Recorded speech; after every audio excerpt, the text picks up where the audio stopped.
Sir ప్రేమ ముందు స్నేహం nothing sir. ఎటువంటి ఆడమగ స్నేహమైనా చిట్ట చివరికి ఆ స్నేహం ప్రేమతోనే ముగుస్తుంది. సార్ ఏంటి మీరు అంత ఖచ్చితంగా అంటున్నారు?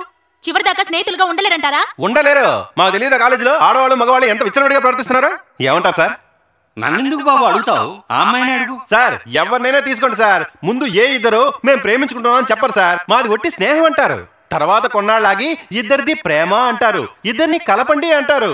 ఎంతమందిని చూడడం లేదు సార్. మీరు చూసిన వాళ్ళని దృష్టిలో పెట్టుకుని అందరూ అంతే అన్న నిర్ణయానికి రాకండి సార్. ఉదాహరణకి మమ్మల్ని తీసుకోండి. అందరం స్కూల్ నుంచి కాలేజీ వరకు ఆడమ్మగా తేడా లేకుండా ప్రాణ స్నేహితులుగా ఉంటున్నాం.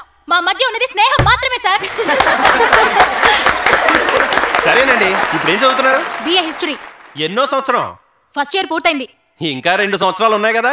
అవును. అవి పూర్తయ్యాక వచ్చి మాట్లాడండి. ఆ తర్వాత కూడా మీరు స్నేహితులుగానే ఉంటే అప్పుడు నేను ఒప్పుకుంటా సార్.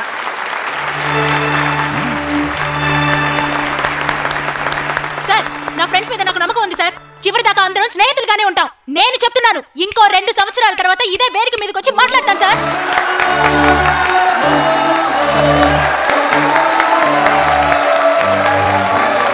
చూడమ్మా, అతను చెప్పిన లాంటి వాళ్ళు ఉన్నారు, నువ్వు చెప్పిన లాంటి వాళ్ళు ఉన్నారు. దాని గురించి ఇప్పుడు ఈ వాదనలన్నీ. కానీ ఇది ఒక వివాద వేదికని అనుకోకుండా నీ అభిప్రాయాన్ని నిర్మోహమాటంగా చెప్పావు చూడు, దానిలోనే స్నేహం మీద నీకు ఎంత నమ్మకం ఉందో నాకు అర్థం అవుతోందమ్మా. అందుకని నిన్ను మనస్ఫూర్తిగా అభినందిస్తున్నాను.